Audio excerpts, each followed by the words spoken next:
Thank you very much, Madam Chair, Your Excellencies, delegates, distinguished ladies and gentlemen. I have the honor to make this statement on behalf of the government of Trinidad and Tobago.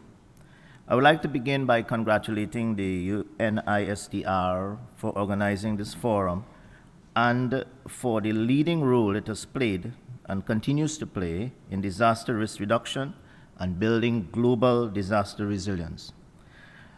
People everywhere have, through this work, been awakened not just to the benefits of adopting effective response system, but also to the need for sound preparation for disaster risk and building resilience.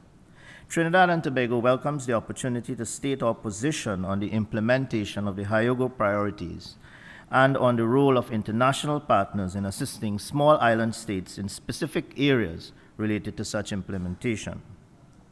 In Trinidad and Tobago, action has been initiated on all of these priorities, with special emphasis on sustainable development policies, specifically targeting disaster risk reduction.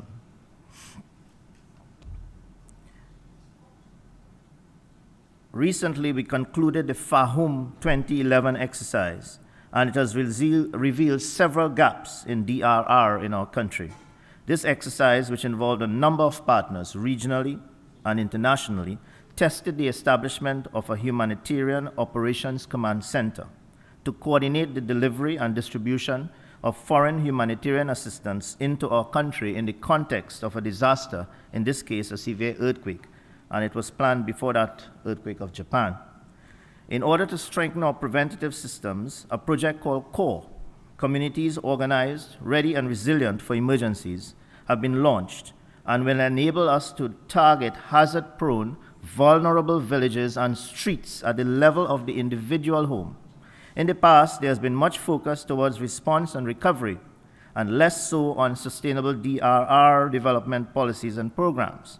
With the shift towards sustainability, we are prioritizing targeting the actual householders in their homes, and bearing in mind that we are talking about a small population on a small island, we are satisfied that this is achievable. The strategy involves sensitizing people about mitigation and providing them with information and items such as disaster bags and emergency shelter information.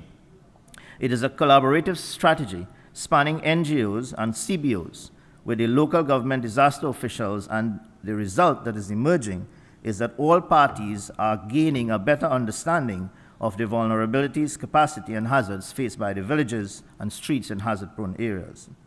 The fact that for all practical purposes our country has been spared major hazards on many occasions has created a certain attitude of complacency. This is one of my challenges.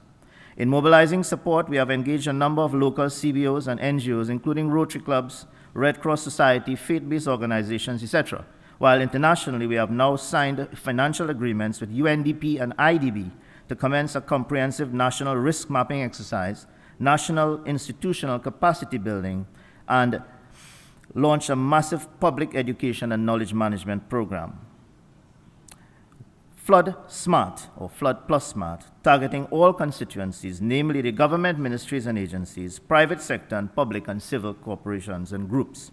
In the end, however, systems and plans only support intervention. Rather, it is the people that do the interventions, and consequently, we welcome the emphasis placed on capacity building and the transfer of technology to strengthen our state of preparedness and resilience to make the effective emergency response. It is the view of the Office of Disaster Preparedness and Management in my country that the trust to increase investment in local action is the right strategic one. Our challenge, however, is to convince key stakeholders that increased investments of a sustainable nature is justifiable, especially in the context of the lack of national experience of a major disaster in the recent past, and of course, competing demands for scarce resources. While transiting the United Kingdom recently, I saw a sign that read, "Road liable to flooding." It's a simple message with a powerful mitigation value. It is a lesson that we will take home with us. Thank you very much.